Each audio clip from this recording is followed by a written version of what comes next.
a glimpse of your heart. A billion years, still I'll be singing. How can I praise you enough? How can I praise you enough?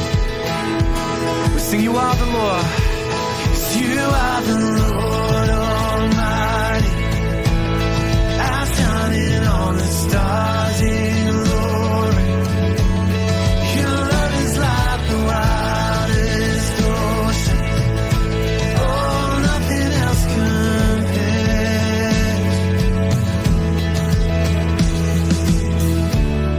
Creation calls all to the Savior. We are alive for your praise.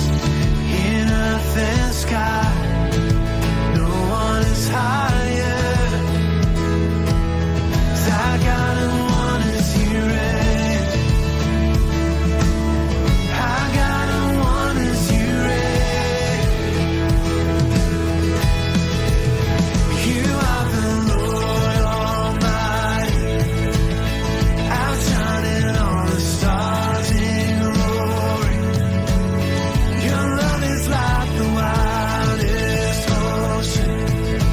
Oh, nothing else compares to you.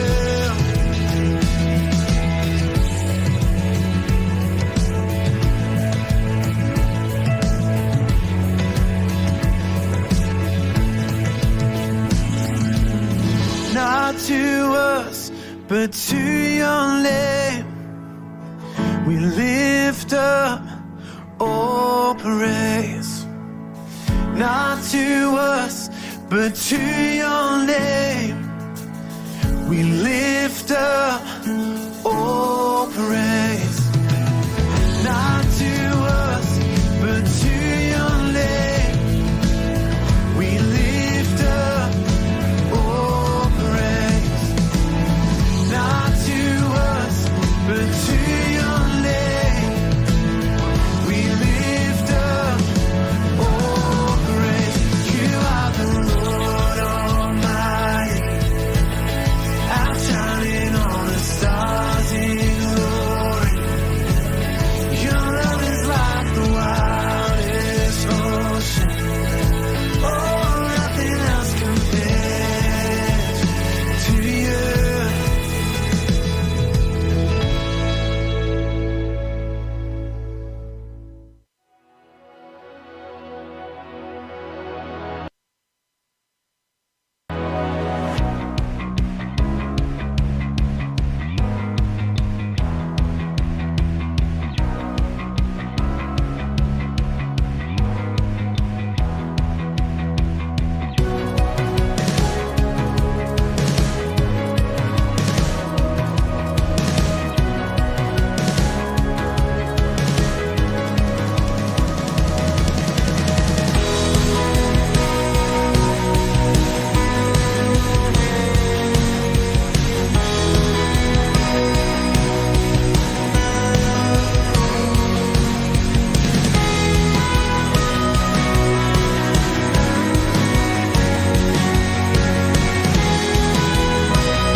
Deus, mais uma vez, reunidos.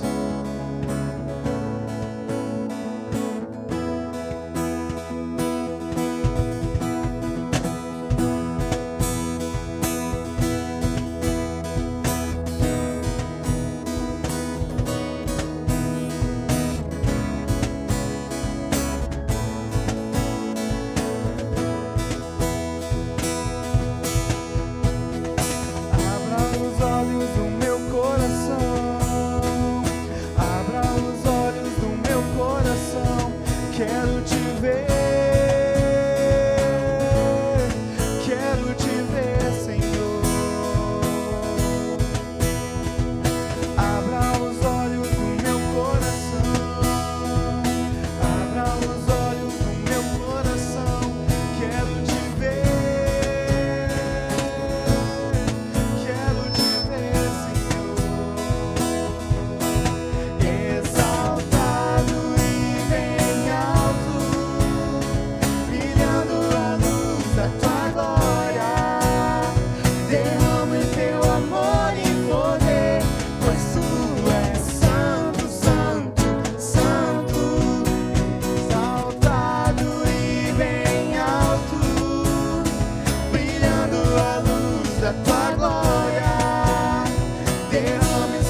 mais e mais da beleza dele.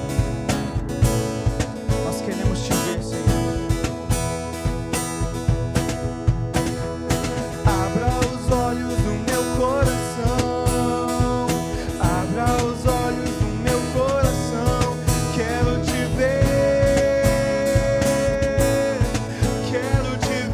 Senhor. Abra os olhos do meu coração, abra os olhos do meu coração.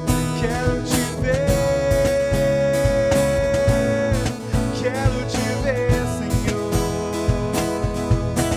Exaltado e bem alto, brilhando a luz da tua glória.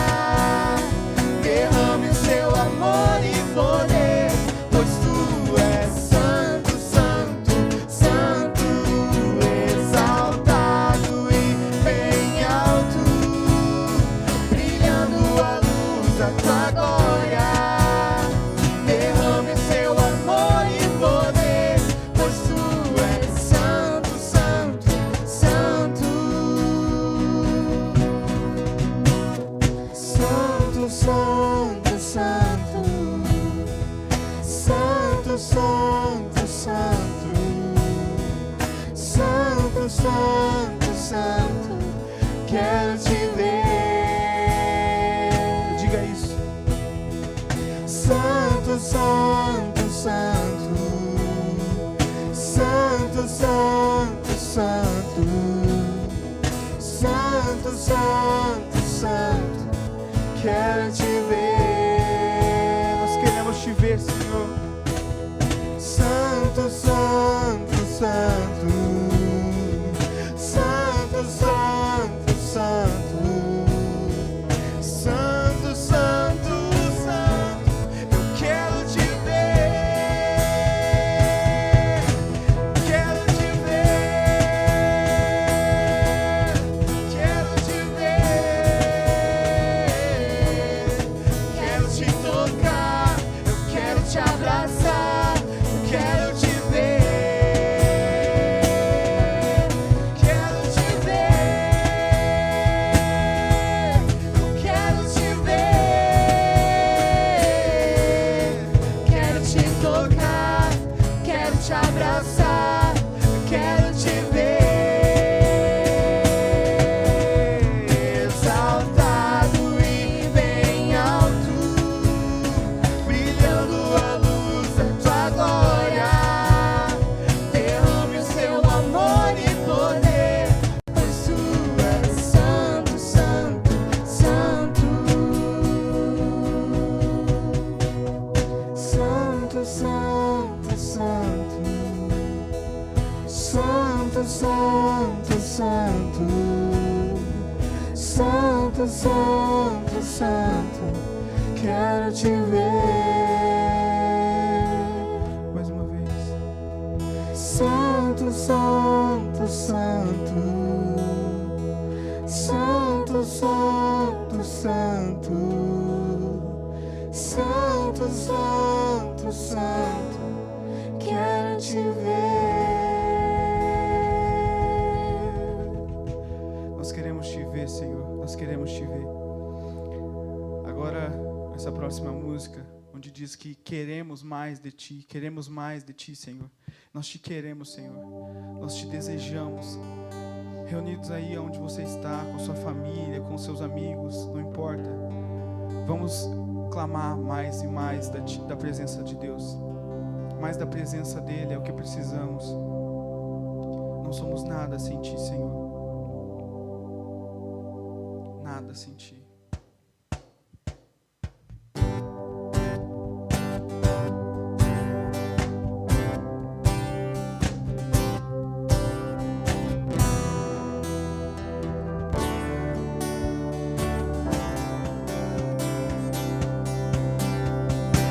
Eu te busco, te procuro, ó Deus. No silêncio tu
conhecer-te eu quero mais.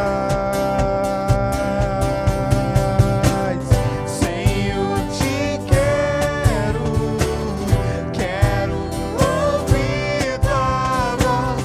Senhor, te quero mais. Quero tocar-te, tua face eu quero ver. Senhor, te quero mais. Senhor, te quero. Senhor, te quero, quero ouvir tua voz. Senhor, te quero mais. Quero tocar-te, tua face eu quero ver. Senhor, te quero mais.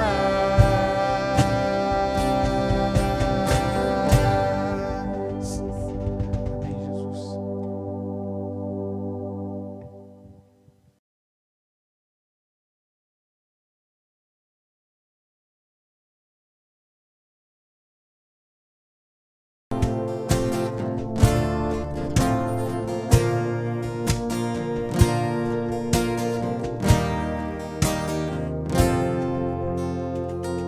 Se tu olhares, Senhor, pra dentro de mim,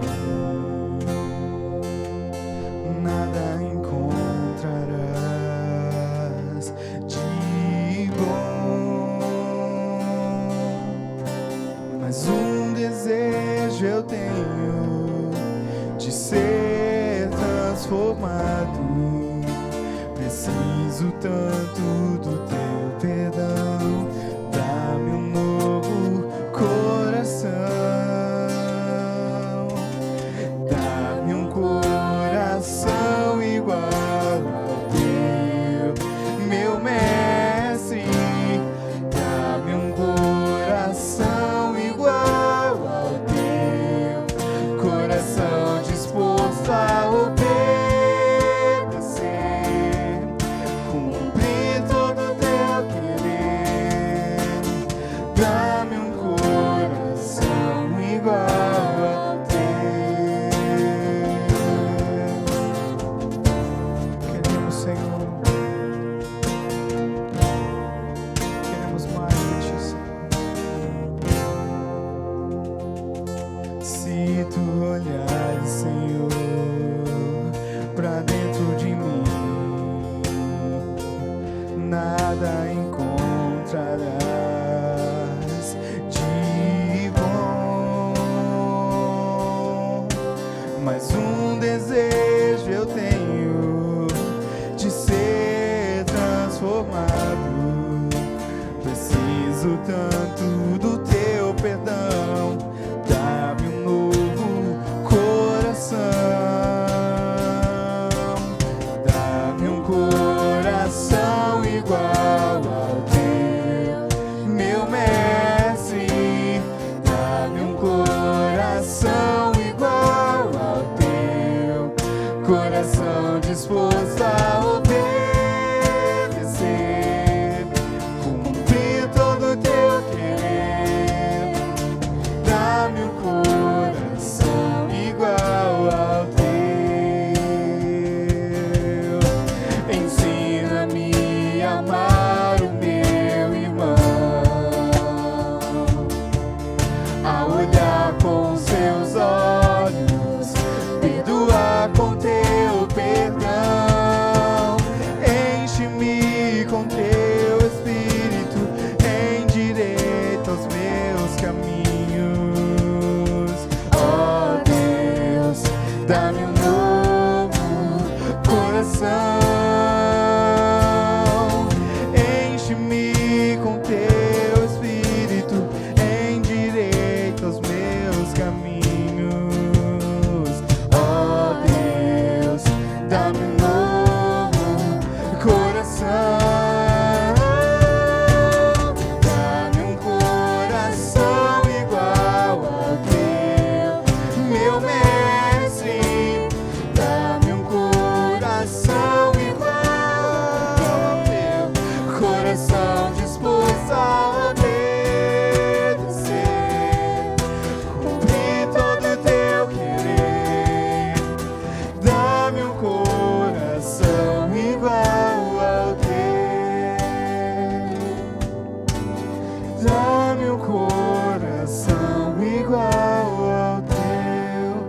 coração disposto a obedecer,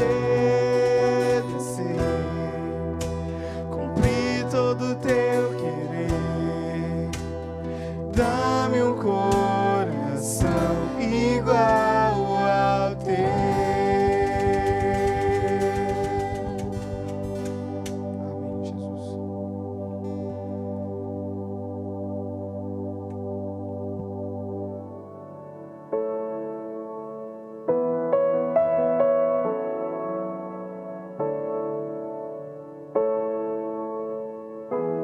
Amém, Jesus. Há poder no nome de Jesus.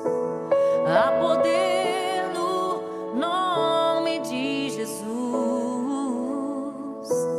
Há poder no nome de Jesus. Pra cadeias quebrar, cadeias quebrar, cadeias quebrar. Há poder no nome de Jesus. Há poder no nome de Jesus. Há poder no nome de Jesus. Pra cadeias quebrar, cadeias quebrar, cadeias quebrar. Cadeias quebrar, cadeias quebrar, cadeias quebrar.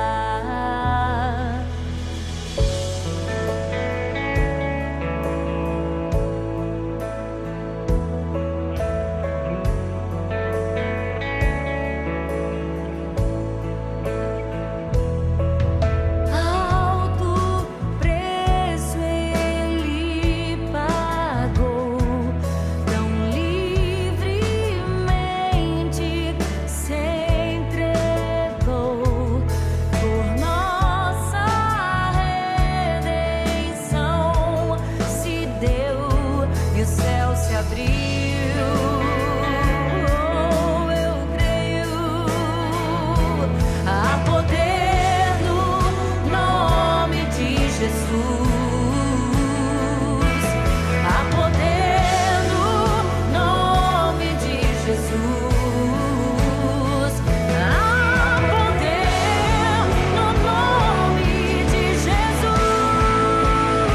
Pra cadeias quebrar, cadeias quebrar, cadeias quebrar. Cadeias quebrar, cadeias quebrar, cadeias quebrar.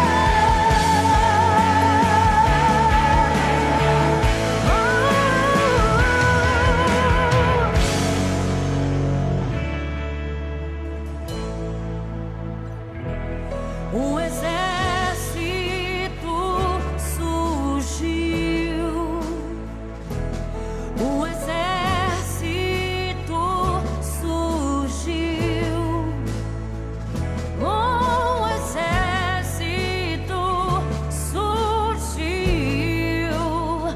Pra cadeias quebrar, cadeias quebrar, cadeias quebrar. Um exército surgiu. Um exército surgiu. Um exército surgiu.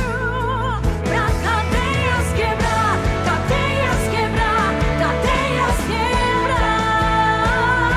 Cadeias quebrar, cadeias quebrar, cadeias quebrar. Ouço cadeias quebrando. Ouço cadeias quebrando. Eu ouço cadeias quebrando em nome de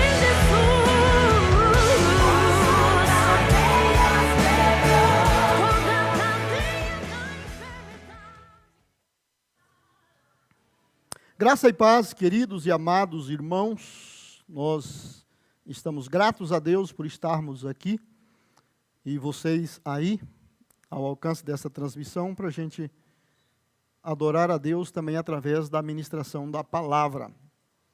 Nesses domingos nós temos falado sobre a glória de Deus, sobre a revelação da glória de Deus, cada domingo abordando uma faceta, uma dessas manifestações, e tem sido, particularmente para mim, muito edificante, muito construtivo.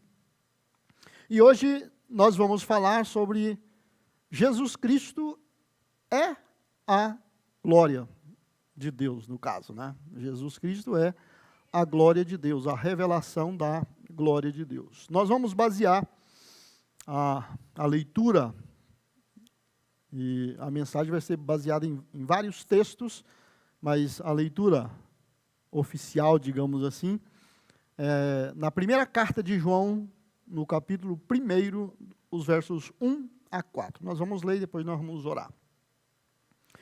Proclamamos a vocês aquele que existia desde o princípio, aquele que ouvimos e vimos com nossos próprios olhos e tocamos com nossas próprias mãos. Ele é a palavra da vida.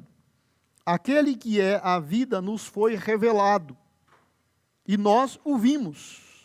Agora, testemunhamos e lhes proclamamos que ele é a vida eterna.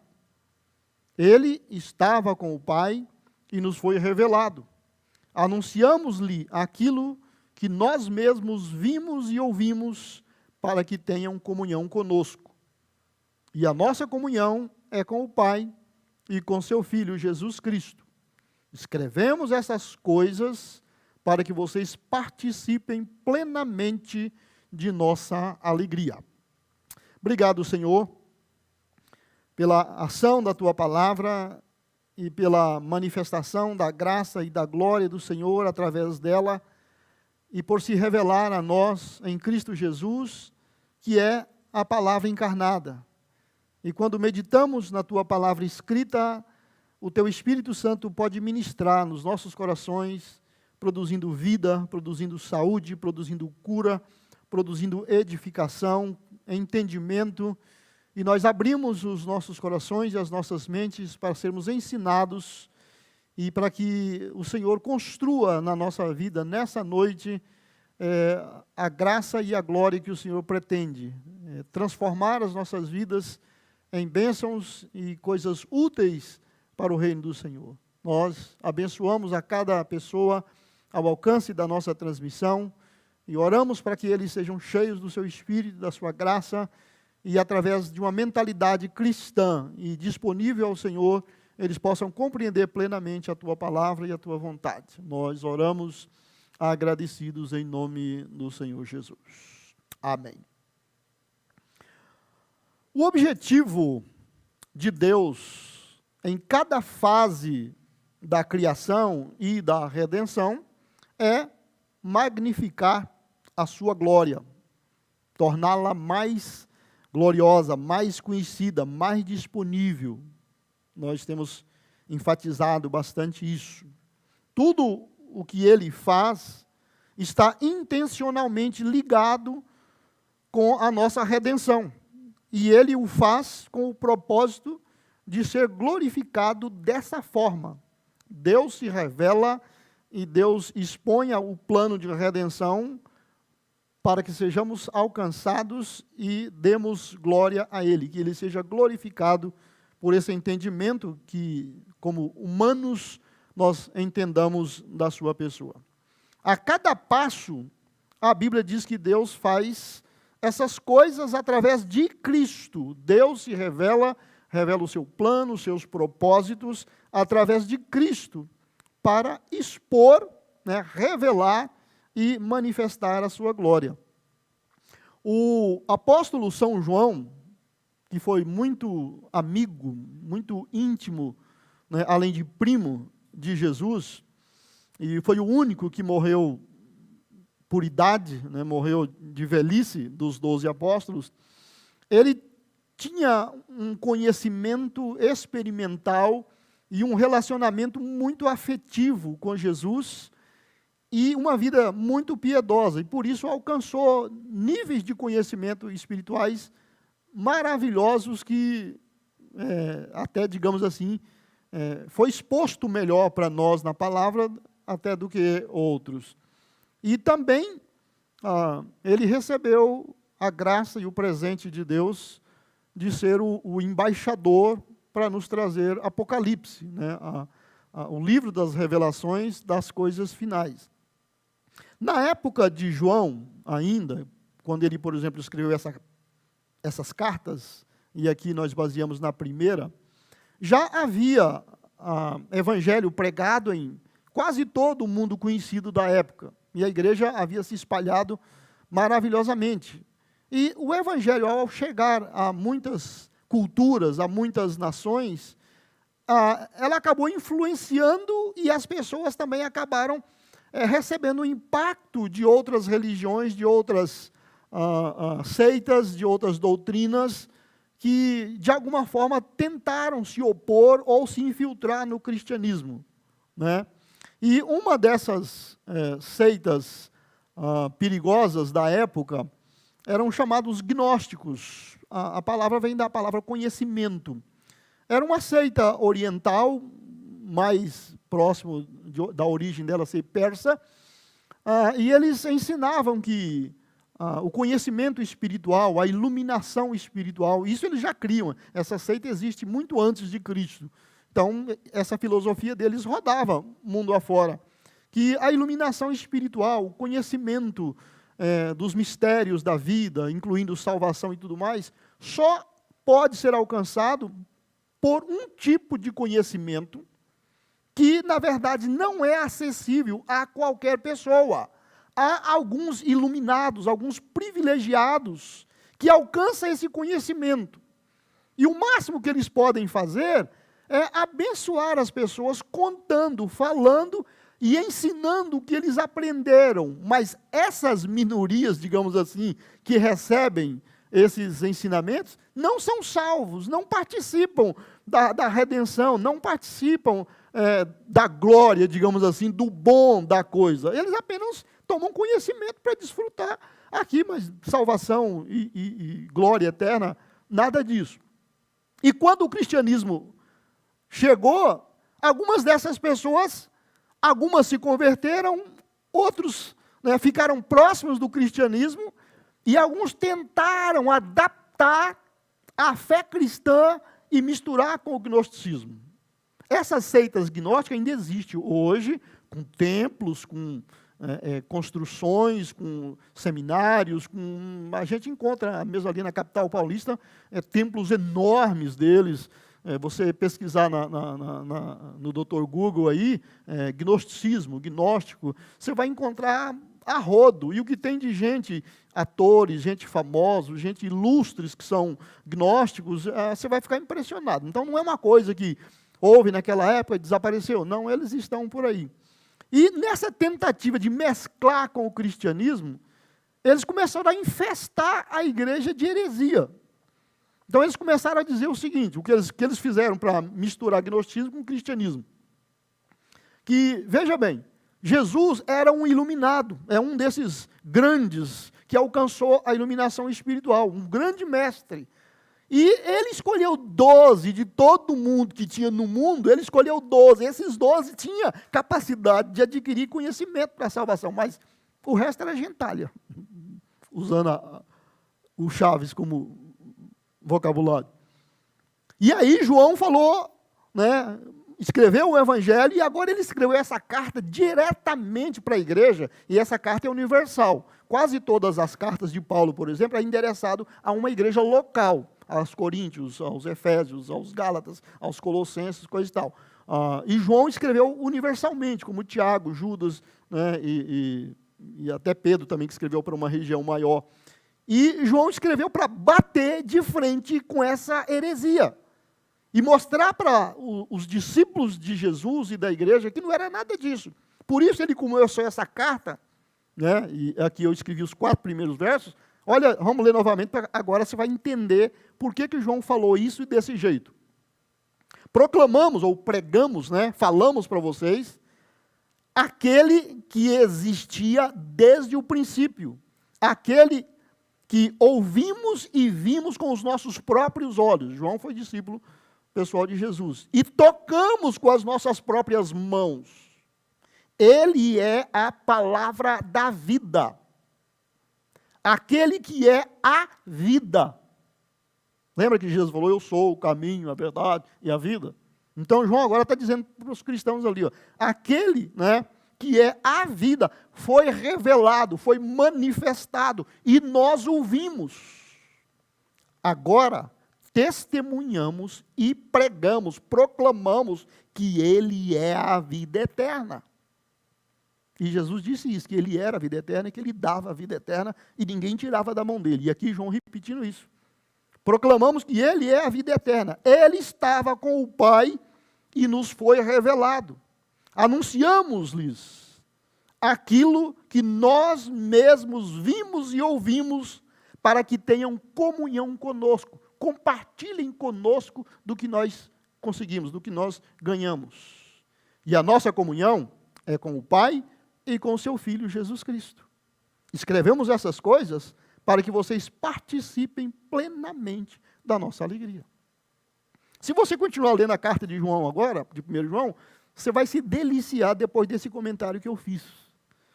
Lá no capítulo 2, em 2 lugares, ele cita, vocês não precisam que ninguém ensine coisa nenhuma para vocês. Vocês possuem a unção do Santo. E a unção que vocês têm vos ensina todas as coisas. Então, eles ensinavam que os discípulos precisavam de um guru que iluminasse e levasse eles a um conhecimento. E João falou, não precisa de nada disso. Vocês têm Jesus, vocês têm o Espírito Santo morando dentro de vocês e fecha a conta.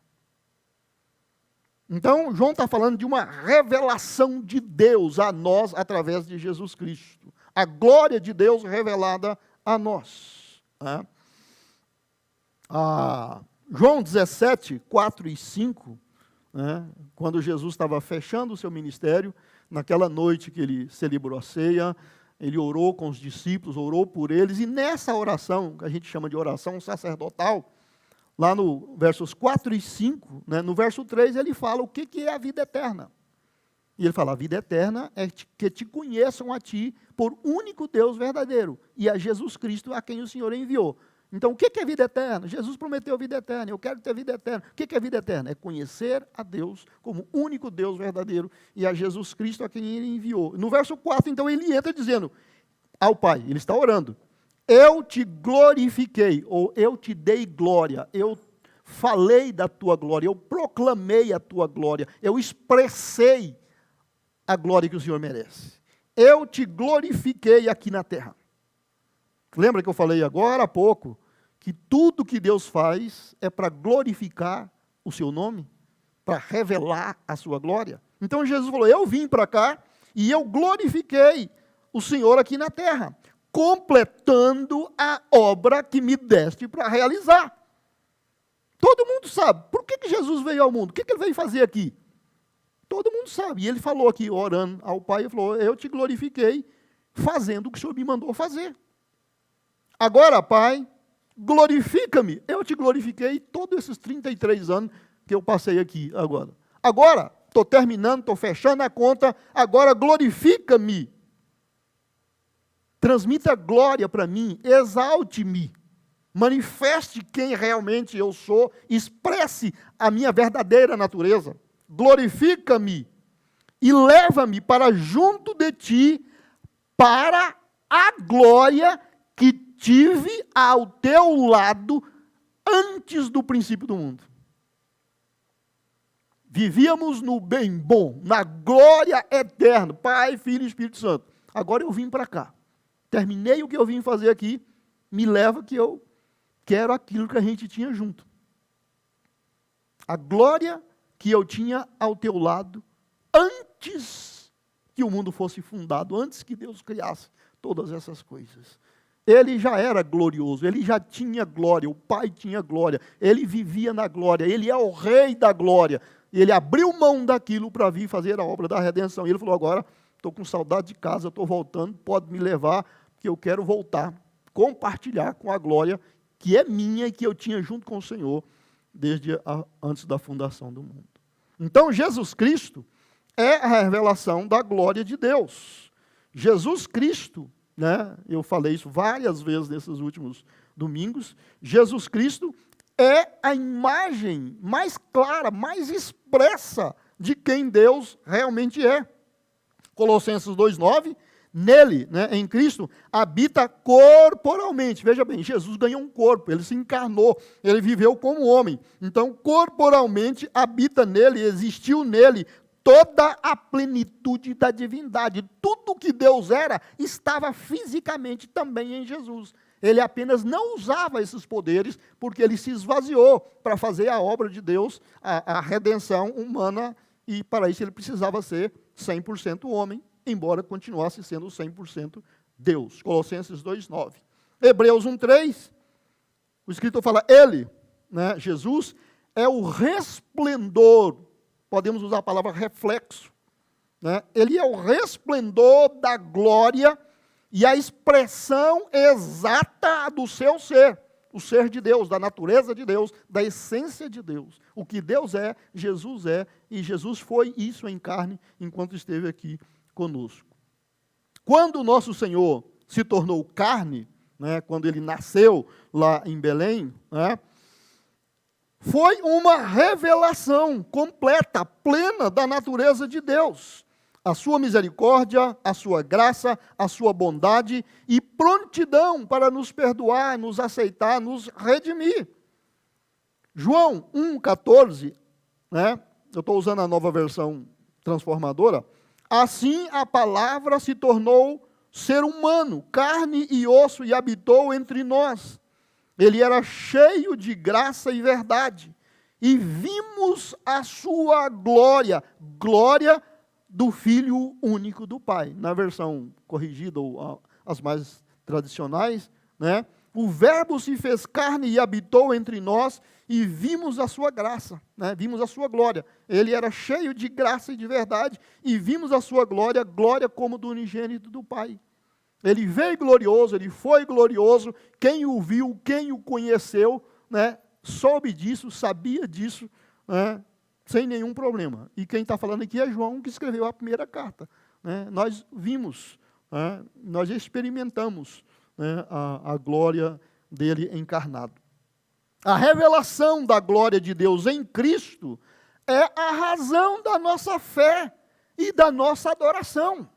Nós só adoramos a Deus, por isso adoramos Jesus. Nós só adoramos a Deus, só prestamos culto a Deus, por isso adoramos o Pai, adoramos o Filho e adoramos o Espírito Santo. A nossa fé em Deus, a nossa fé na palavra de Deus, é porque a Bíblia, a palavra de Deus, é a palavra escrita, é a mesma palavra encarnada. Então, a revelação da glória de Deus em Cristo é a razão da minha fé, da sua fé, da nossa fé e da nossa adoração.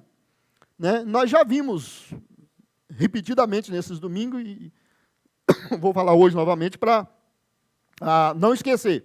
A palavra bíblica para glória de Deus é kavod, em hebraico. Né? E significa dignidade. É a manifestação do seu poder, da sua honra, da sua vitória, da sua proteção, da sua abundância, da sua riqueza, da sua reputação. Quando você vê glória, glória de Deus, pode ser qualquer um desses significados, está muito bem encaixado. Né?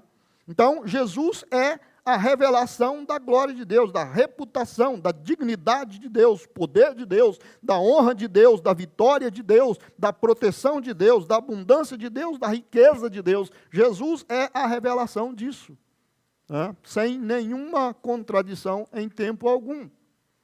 E Jesus é isso, pelo menos por duas coisas. Uma por causa da criação.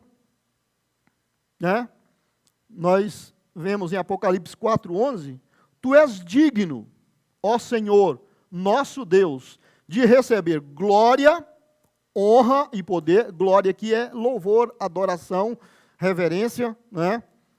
O Senhor é digno de receber glória, honra e poder, pois criaste todas as coisas e elas existem, porque as criaste segundo a tua vontade. Então, Deus é glorificado, Deus é honrado, né, na pessoa de Jesus, na revelação, através de Jesus, pelo que Ele criou. E também pela redenção, pela obra de salvação. Apocalipse 5:12, né, anjos e seres celestiais, que está no nosso futuro agora, né, cantavam com forte voz: digno é o Cordeiro que foi sacrificado. Redenção. Né, que foi sacrificado, né, de receber poder e riqueza, sabedoria e força, honra, glória e louvor. Só Deus pode receber isso. E Jesus é o Cordeiro de Deus que tira o pecado do mundo. Então Jesus glorificou a Deus, revelou a glória de Deus. A glória de Deus foi revelada em Cristo na criação, porque tudo que foi criado através de Cristo. Os primeiros versículos do Evangelho de João falam, né, que todas as coisas foram criadas por Ele, e sem Ele nada do que foi feito se fez. Então, pela criação e também pela redenção. Naquele episódio da transfiguração, inclusive nós fizemos uma mensagem quase que toda baseada ali, né? Na transfiguração, Jesus revelou aos seus discípulos a sua glória, de uma forma muito impressionante, né? Nós vamos ao texto de Lucas 9, 28 até o 31, e 34 a 36, estou usando os versos principais do assunto. Cerca de 8 dias depois de um acontecimento que está narrado anteriormente aí, do verso 28, Jesus levou consigo Pedro, João e Tiago a um monte, chama-se Monte Tabor, é o Monte da Transfiguração. Um monte para orar, né? Enquanto ele orava, a aparência do seu rosto foi transformada. E as suas roupas se tornaram brancas e resplandecentes. Veja bem, aconteceu um fenômeno ali, que não foi só uma questão de ponto de vista. Né? Olha como Jesus está com o rosto iluminado, bonito, né? Parece que ele está muito alegre. Não, ele se transfigurou, se iluminou, né? As roupas também se transfiguraram, né? em coisas resplandecentes, né? Brancas e resplandecentes. Não fala que cor era antes, mas elas se tornaram como se fossem brancas e resplandecentes. De repente, ele estava olhando aquela glória, aquele negócio, aquela iluminação toda ali, né? De repente, Moisés e Elias apareceram. Apareceram de onde? Da glória de Deus, de uma dimensão espiritual, né? Moisés e Elias apareceram e começaram a falar com Jesus. Tinham os dois, né? E agora misturando os três. Tinham um aspecto glorioso, aspecto de glória. E falavam sobre a partida de Jesus que estava para se cumprir em Jerusalém. Veja bem, eles conversavam, digamos, autossuficiente para os três que estavam ali perto, escutou e entendeu de que é que estavam falando.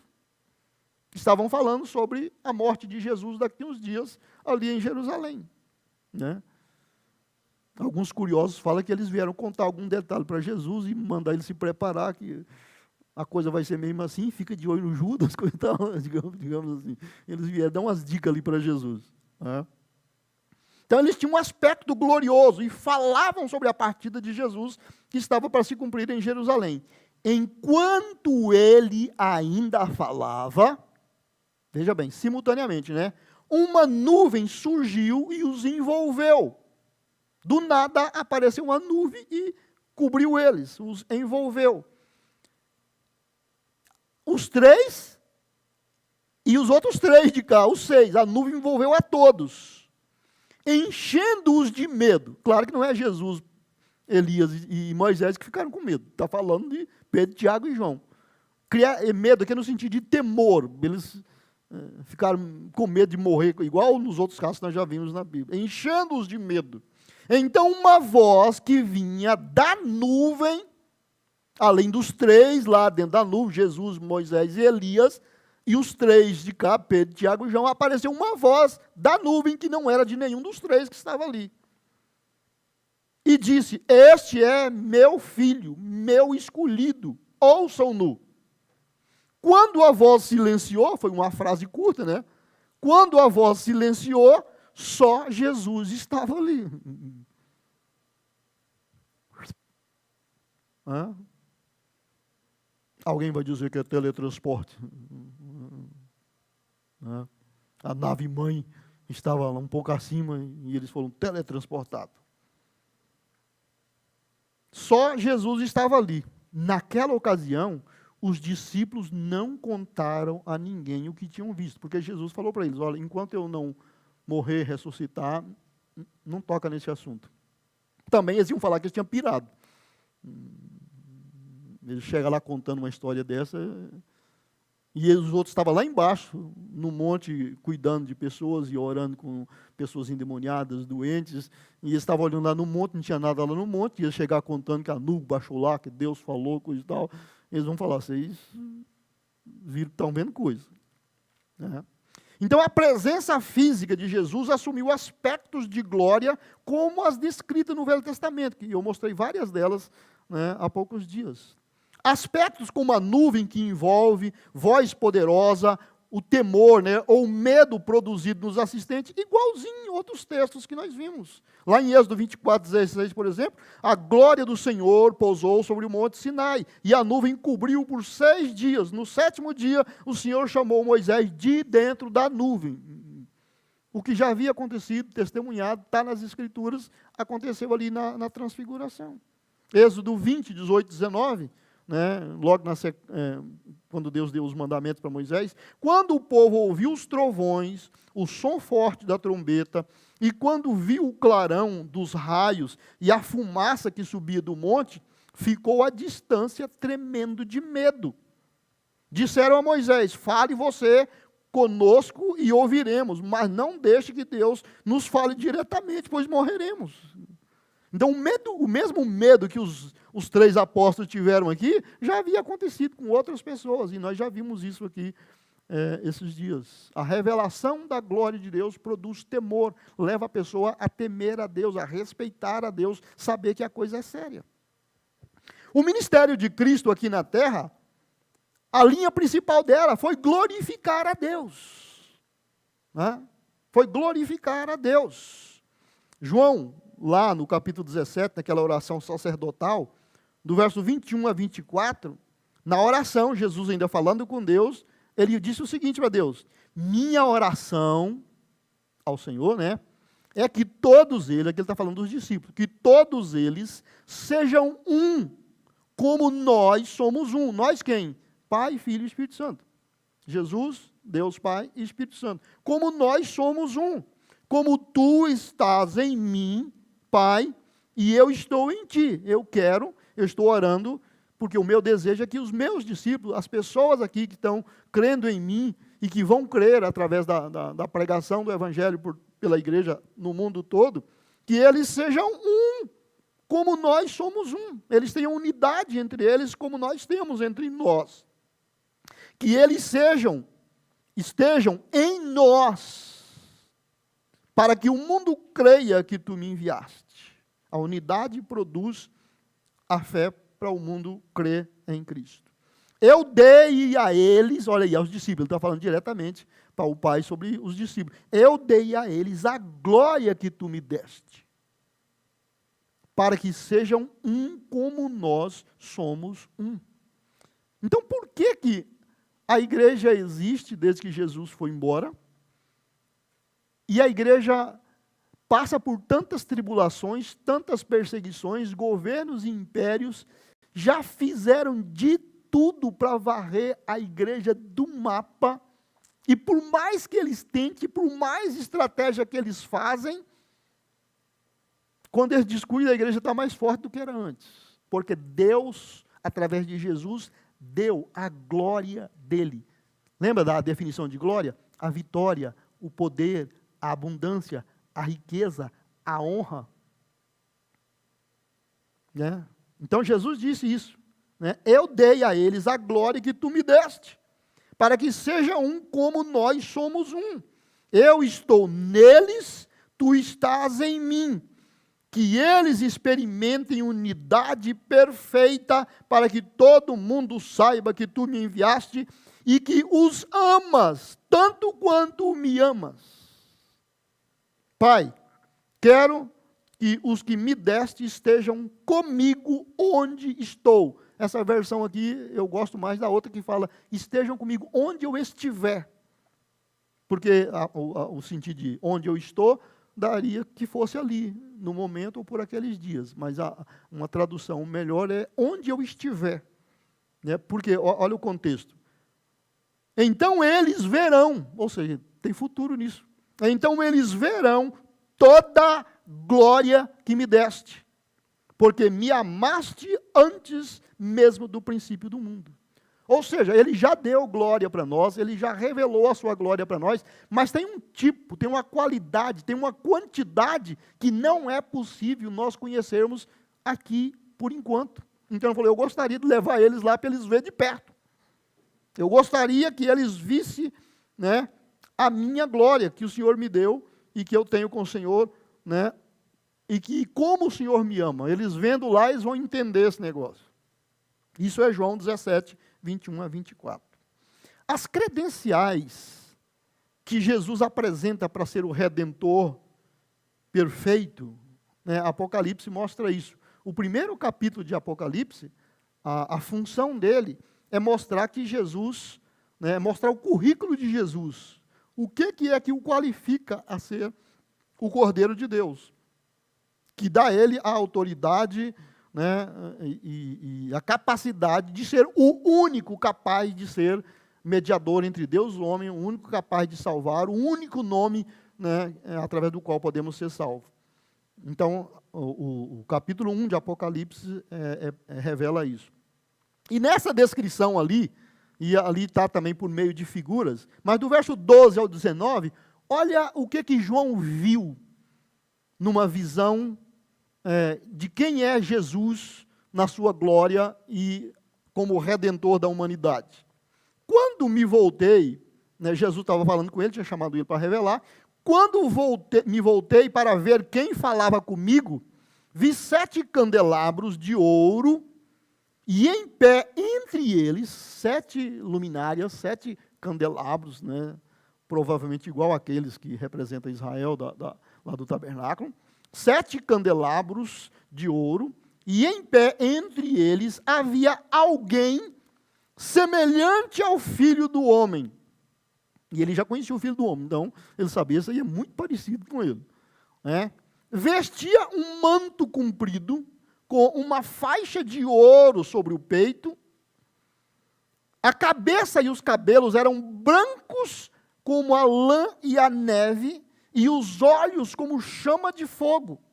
Os pés eram como bronze polido, refinado numa fornalha. Era uma das coisas mais luminosas, mais brilhantes em termos de metais que era conhecido na época. E a voz ressoava como fortes ondas do mar. Na mão direita tinha 7 estrelas, e da sua boca saía uma espada afiada dos 2 lados. Confere com Hebreus 4:12. A face brilhava como o sol, em todo o seu resplendor. Vamos dizer, sol ao meio-dia, sol a pino. Quando o vi, caí a seus pés como morto. Veja bem, o mesmo que tinha acontecido com ele, era o mesmo João lá na transfiguração, que havia acontecido com outras pessoas. Daniel também passou por essa mesma situação, Ezequiel também, vários deles, né? Caí como morto.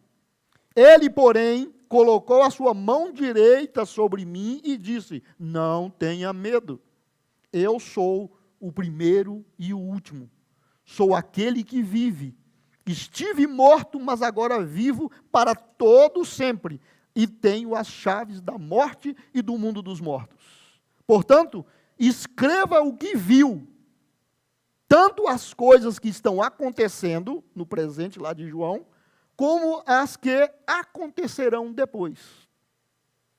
Então, foi uma ordem para ele escrever o Apocalipse, escrever a revelação que Deus estava dando a ele. Então, essa aparência toda de Jesus, não tenho tempo para ela agora, mas revelam as características dele como Redentor, a autoridade dele para ser isso. Daniel, o profeta Daniel, no Velho Testamento, viu praticamente o mesmo que João viu. Quer ver? Olha, do capítulo 10, 4 e 5. Daniel teve uma visão, né? E levantei os meus olhos e olhei, e eis um homem vestido de linho, e os seus lombos cingidos com ouro fino de Ufaz. Era uma região que produzia o ouro de melhor qualidade naquela época. E o seu corpo era como berilo. Eu mostrei há poucos dias atrás uma pedra de berilo, vocês lembram aqui a cor dela. E o seu rosto parecia um relâmpago, e os seus olhos como tochas de fogo, e os seus braços e os seus pés brilhavam como bronze polido, e a voz das suas palavras era como a voz de uma multidão. Duas pessoas descrevendo a mesma cena, praticamente. Jesus, nos seus dias, no seu ministério, ele falou da sua volta. Um dia ele iria para o céu e depois ele voltaria. E ele falou do seu poder de julgar. E essas coisas, tanto a sua volta quanto o seu poder de julgar e tudo mais, está ligados à sua glória. Não se separa. Mateus 24:30. Então, por fim, aparecerá no céu o sinal do Filho do Homem. Olha aí, expressão usada por Ezequiel, usada por Daniel, João lá no Apocalipse, algum tempo depois, né? E haverá grande lamentação entre todos os povos da terra. Eles verão o Filho do Homem vindo nas nuvens, olha aí, nuvem de novo, nas nuvens, com poder e grande glória. Jesus estava em carne aqui, ministrando aos discípulos, e ele falou disso. Mateus 16, 27. Pois o Filho do Homem virá com seus anjos na glória de seu Pai e julgará cada pessoa de acordo com as suas ações. Mateus 28, o mesmo versículo aqui, 19, 28. Não, o mesmo não, eu vou ler o Mateus 28 em duas versões. Na corrigida fala, e Jesus disse-lhes, em verdade vos digo que vós que me seguistes quando na regeneração, no mundo futuro, o Filho do Homem se assentar no trono da sua glória, também vós assentareis sobre 12 tronos para julgar as 12 tribos de Israel. O Filho do Homem vai sentar no trono da sua glória, e vocês que são meus discípulos, meus apóstolos aqui, que estão andando comigo, vou dar poder e autoridade para vocês julgar junto comigo, para vocês administrar junto comigo. Na nova versão transformadora aqui diz, Jesus respondeu, eu lhes garanto que quando o mundo for renovado e o Filho do Homem se sentar no seu trono glorioso, vocês que foram meus seguidores também se sentarão em 12 tronos para julgar as 12 tribos de Israel. Muito bem. O que Jesus descreve nesses versos que eu mostrei aqui agora, ele falando dele mesmo, da sua volta, do seu julgamento e tudo mais, é muito semelhante ao que Ezequiel viu e descreveu. Lá no capítulo 1, 26 a 28, Ezequiel disse o seguinte, ele estava vendo aqueles seres, seres de vale de 6 asas, né, com 2 cobriam os pés, voavam, e umas rodas gigantes, e acima deles tinha aparecido um estrado, e por cima do firmamento, que estava por cima das suas cabeças, daqueles seres, havia algo semelhante a um trono, que parecia de pedra de safira. Eu mostrei esse texto e mostrei pedra de safira para vocês terem uma noção da cor de que estava falando. Né? É um azul nosso quase que turquesa. Né? E sobre esta espécie de trono havia uma figura semelhante à de um homem na parte de cima sobre ele. Né? E via como cor de âmbar, né? Quase como cor de mel, digamos assim. Com a aparência de fogo pelo interior dele e ao redor, desde o aspecto dos seus lombos, né, da cintura, e daí para cima. E desde o aspecto dos seus lombos e daí para baixo, vi como a semelhança de fogo, e um resplendor, um reflexo ao redor dele, como o aspecto do arco que aparece na nuvem no dia de chuva, o arco-íris. Assim era o aspecto do resplendor em redor. Este era o aspecto da semelhança da glória do Senhor. E vendo isso, caí sobre o meu rosto e ouvia a voz de quem falava.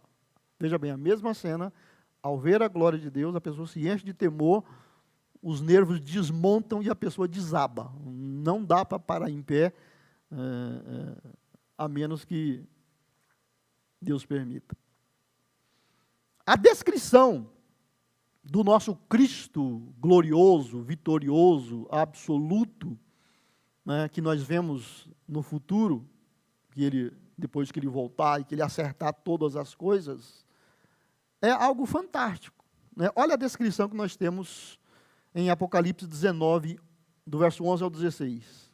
Aqui João está falando já depois que já veio o arrebatamento, já houve o milênio, já o diabo foi mandado para o lugar que lhe é devido, Deus acertou todas as coisas, está terminando o processo de redenção, aí Jesus vai consumar as últimas coisas. Essa é a descrição aqui. Viu o céu aberto, e surgiu um cavalo branco. Seu cavaleiro se chama Fiel e Verdadeiro.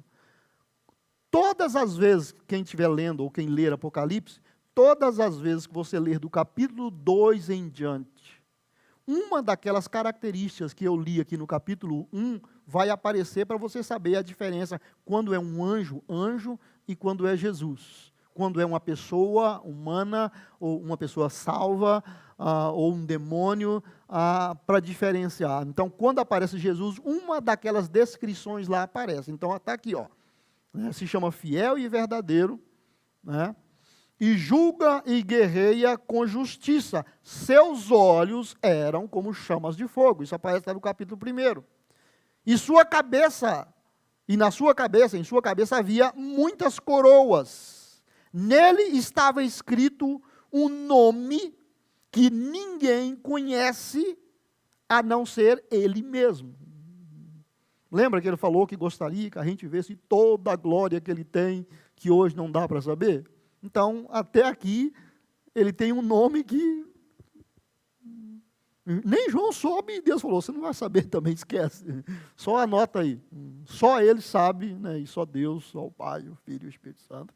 É um nome, né, que ninguém sabe, ninguém conhece a não ser ele mesmo. Vestia um manto encharcado de sangue. E seu nome era Palavra de Deus. Os exércitos do céu, vestidos de linho fino, do linho mais fino, puro e branco. Essa descrição aqui, exército do céu, que a gente poderia entender como anjo, mas quando fala que estão vestidos de linho fino, branco e puro, entende que foram pessoas que eram seres humanos que foram salvos e agora está lá na glória, está lá no céu, está lá na eternidade com Jesus. Tá? Branco e puro, e seguiam a Cristo, em cavalos brancos. Na época, lembra, não havia limusine, não havia Mercedes conversível, esses carros blindados para desfile. Naquela época, um rei muito poderoso, muito famoso, ele se exibia num cavalo branco, muito bonito, muito bem tratado, e se ele tinha um punhado de seguidores e de ministros, né, de que ele dava muita importância, então também tinham cavalos brancos e muito bem. Então, João tinha uma visão daquilo que era inteligível naquela época, né? Da sua boca saiu uma espada afiada, olha aí, lá mesmo do capítulo 1, para ferir as nações. Então lá só fala que ele está com uma espada aguda na boca, mas não fala para quê, aqui fala, ele vai ferir as nações. Ele as governará, governar quem? As nações. Ele as governará com cetro de ferro, ou seja, com rigidez, com linha dura, né? E esmagará as uvas no tanque de prensar da furiosa ira de Deus. Julgamento. Ele vai acertar as contas com todo mundo, né? Igual se fazia no lagar pisando uva para extrair suco ou fazer vinho. Deus vai fazer isso no julgamento das nações. Aqui não é julgamento de pessoas, é julgamento de nações. Em Apocalipse, ou na Bíblia toda, você tem que separar quando Deus está falando de pessoas. Nós lemos um texto agora há pouco, Jesus falou, eu vou vir e eu vou julgar todas as pessoas. Agora, o que ele está falando? Vai julgar nações. Então, o Brasil tem botar a barba dele de molho aqui, porque pelo tanto de coisas más e maléficas que ele faz, né? Da furiosa ira de Deus, o Todo-Poderoso, em seu manto, na altura da coxa, eu gostei demais também dessa versão, nessa descrição aqui, em seu manto, na altura da coxa, estava escrito o nome, Rei dos Reis e Senhor dos Senhores. As outras versões dão uma ideia que o escrito pode estar tanto no manto quanto na coxa. E a turma da tatuagem fica doidinha para provar que Jesus tem uma tatuagem, que se Jesus tiver, por que eu não posso ter? E essa versão aqui resolve esse problema da dúvida, dizendo que ele está com um manto e na altura da coxa está escrito no manto, Rei dos Reis e Senhor dos Senhores. No dia que a gente chega lá, a gente prova, tá bom? Então não vou ficar de nenhum lado, só estou dizendo que essa é a versão aqui, ao fazer a versão portuguesa, a tradução em português, eles corrigiam uma dúvida de texto que as pessoas ficavam com sentido ambíguo e a turma do deixa disso quer provar, cada um querendo provar o que queira provar. Então esse é o Cristo glorioso que vai reinar, que vai governar. E veja bem, ele descreveu aqui, né, que os santos, os salvos, já estão com ele. Nessa época aqui, quem foi, foi, quem não foi, né, só a misericórdia, que também já foi. Tá? Devem lembrar que após o arrebatamento não tem nem misericórdia e nem graça, né, e nem ajuda do Espírito Santo para se arrepender e ser inspirado para tomar uma decisão. O Espírito Santo vai junto com a igreja e aí é na base da... Né, eu estava pensando esse dia, quando eu estava escrevendo isso aqui, mas como é que será isso? Como é que a gente poderia explicar quando Jesus tirar a igreja daqui, sem o Espírito Santo para produzir arrependimento, porque é o Espírito Santo que faz as pessoas se arrepender, é Ele que dá convicção de pecado, é Ele que conforta, consola, né, quando a gente está triste, quando a gente ora. Sem Ele aqui, como é que é? É mais ou menos como arrancar dente sem anestesia. E também não tem mais analgésico para tomar depois. Então você imagina... Bom, isso aqui eu estou falando por baixo, estou mostrando uma ilustração, como seria a vida de fé sem a ação do Espírito Santo. Eu sei o que Deus falou, a igreja já foi, eu fiquei, e agora eu vou pedir o Espírito Santo para me iluminar. Esquece, o Espírito Santo não está aí mais, ele foi embora, você está sozinho, entendeu? Se você não arrependeu, ou você faz isso por conta própria, na marra, né, e o bicho vai partir para cima de você. E se você falar que acredita em alguma coisa, ele vai te torturar até te matar, e agora é por sua conta. Acabou esse negócio de Deus me dá graça, Deus me fortalece. Já era. Não foi no arrebatamento, é sem anestesia depois. Eu quero fechar fazendo uma aplicação para a gente pensar. Primeira coisa, você precisa conhecer a Cristo como Ele é de fato revelado nas Escrituras. Tem muita gente dizendo quem é Jesus, como é Jesus, e o que Ele deixa, o que Ele não deixa, e Ele não importa com isso, não importa com aquilo. Precisamos conhecer o Cristo que a Bíblia, que a Escritura revela.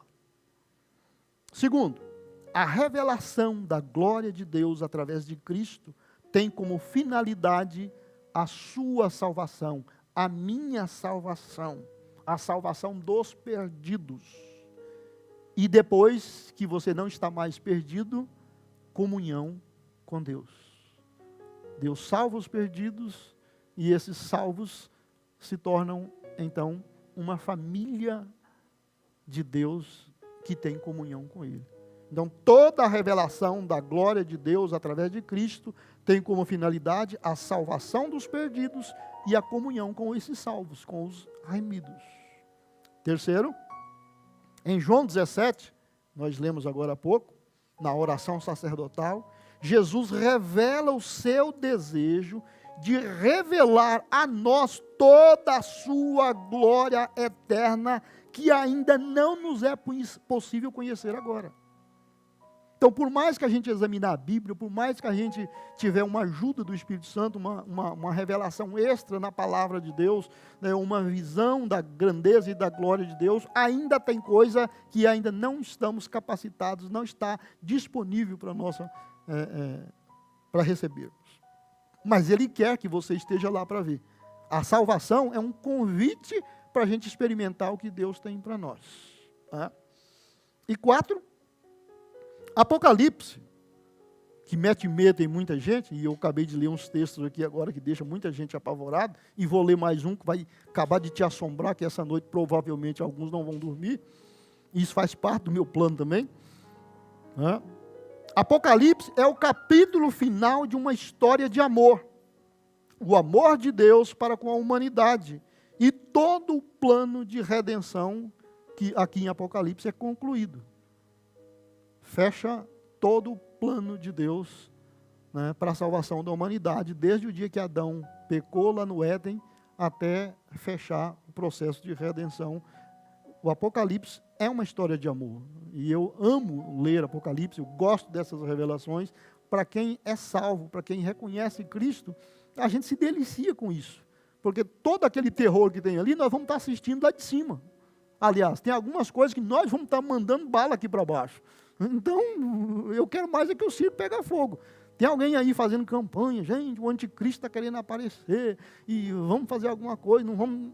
Esquece, ele vai aparecer, ele vai vir, Jesus vai voltar, e nós vamos para a glória, e vamos fazer parte, né, daqueles que vão ministrar o final da história da redenção.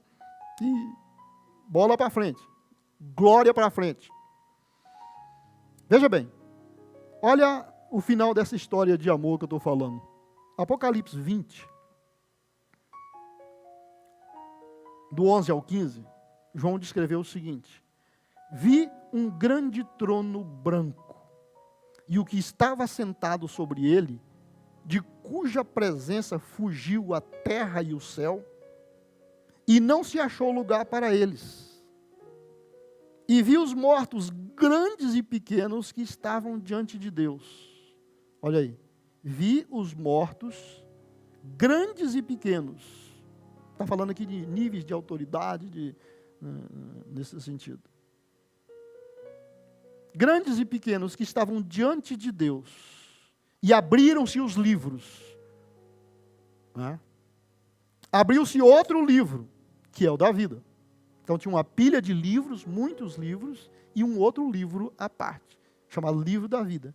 E os mortos, todos, desde Abel, aliás, Abel já saiu daqui porque ele ressuscitou no arrebatamento, então está falando aqui de todos os mortos, salvo só aqueles que morreram após o arrebatamento no milênio. Né?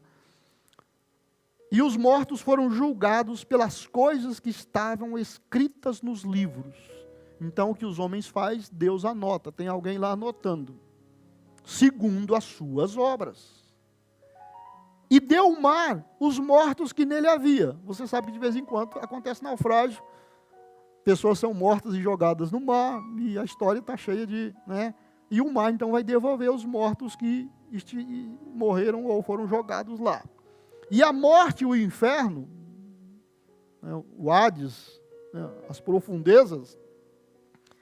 Né?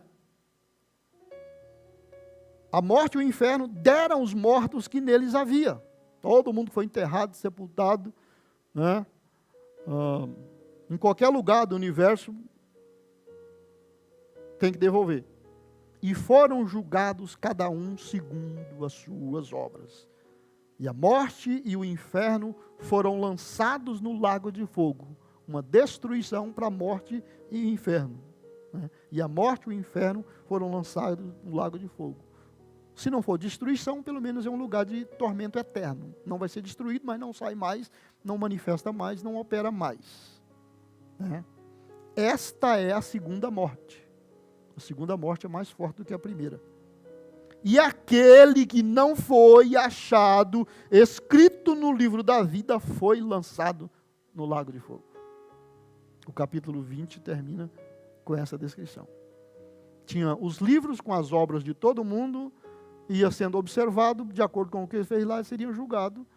E depois que era julgado, olha se o nome dele está no livro da vida. Tá? Ok, então do lado de cá. Não tá?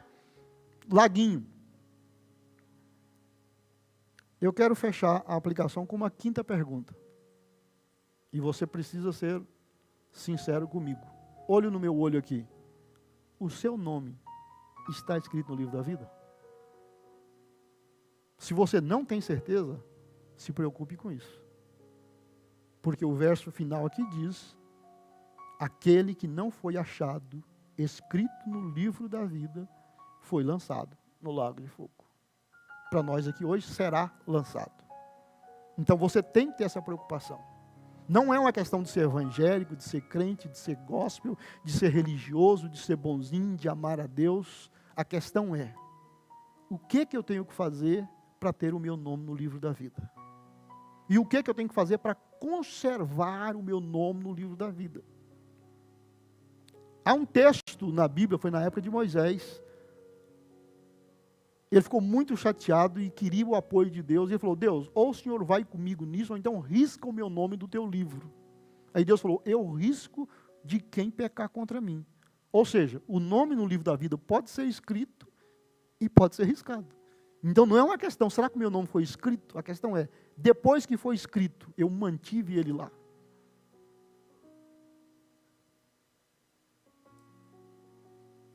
Há uma teoria, digamos assim, uma teoria teológica, de que todo mundo já nasce com o nome lá. E à medida que ele não vai procedendo direito, é tirado. Mas a maioria dos teólogos e dos estudiosos defende que no ato que a pessoa confessa a Cristo como Senhor e Salvador, que ele nasce de nome, então o nome dele é escrito. E a menos que ele peque contra o Espírito Santo, blasfeme contra o Espírito Santo, ou desista da fé cristã, né, do amor a Deus, o nome dele. Então, pense nisso. Se você nem sabe do que eu estou falando, então você precisa conversar com alguém que conhece Jesus, conhece a Bíblia, converse com o seu pastor, converse com um líder, converse com alguém que pode te ajudar. Mas você precisa ter o seu nome no livro da vida. Aí em Apocalipse 20, verso 15, fala que quem não tem o nome lá, não tem jeito. E ali é lago eterno. Caiu lá, não é igual aquele da Globo, que depois de um tempo a pessoa acaba escapando. Com Deus não se brinca. Vamos orar? Pai Santo, em nome de Jesus, nós olhamos para a Tua palavra e nela nós podemos contemplar a glória de Deus na face de Cristo. E somos gratos porque Ele nos amou a ponto de deixar toda essa glória que Ele tinha lá, assumir um corpo humano, se tornar humano e habitar entre nós e passar tudo que Ele passou e ser tratado como foi tratado pela humanidade. Mas a Tua palavra diz que Deus nos amou de uma tal maneira que deu o seu Filho unigênito para que todo aquele que nele crê não pereça, mas tenha a vida eterna. E nos seus dias Jesus disse, ninguém tem maior amor do que este, de dar alguém a sua vida pelos seus amigos. Jesus deu a sua vida pelos seus amigos. E para se tornar amigo dele é só crer e tomar a posição e a decisão de segui-lo, de fazer o que ele ensinou e o que ele espera que façamos. Eu oro, Senhor, para que todas as pessoas que participaram dessa transmissão, dessa live, que ouviu esta palavra, e não tem certeza se o nome dele está no livro da vida, que ele não se acomode, não se aquiete, e não tenha descanso, enquanto ele não resolver essa situação diante do Senhor. Porque se ele partir hoje para a eternidade, sem acertar isso, ele não terá outra chance. Enquanto estamos vivos fisicamente, nós podemos mudar de posição e de atitude quantas vezes quisermos. Mas o homem está destinado a morrer uma só vez e vem depois disso o juízo. Então eu oro para que as pessoas que estão desviadas, afastadas da fé, negligentes, não levando a Tua palavra em conta, achando que do jeito que eles pensam, está tudo certo, está tudo bem, mas a Tua palavra não diz isso. O Evangelho de Cristo exige um compromisso, exige uma entrega, exige uma renúncia de si mesmo e abraçar a causa de Cristo, a obra de Cristo, o sacrifício de Cristo como Senhor e Salvador. Nós oramos para que o Espírito Santo nos dê arrependimento, nos dê uma atitude de tomada de posição para que o nosso nome seja escrito no Teu livro e permaneça ali até a volta de Cristo, e aí a nossa salvação estará mais do que segura, porque estaremos com o Senhor na glória e na eternidade. Obrigado, Senhor Deus, por essa noite, pela Tua palavra, pela ação do Seu Espírito Santo. Nós pedimos uma semana abençoada, saudável, mas uma semana de inquietação espiritual para lidarmos com a nossa situação diante de Ti. Eu oro e eu abençoo cada pessoa, cada família, a Tua igreja em toda a face da terra, em nome do Senhor Jesus. Que o amor de Deus, a graça de Cristo e as consolações do Espírito Santo seja com todo o povo de Deus, agora e para sempre. Deus te abençoe, tenha uma boa noite, tenha uma boa semana na bênção do Senhor. Amém.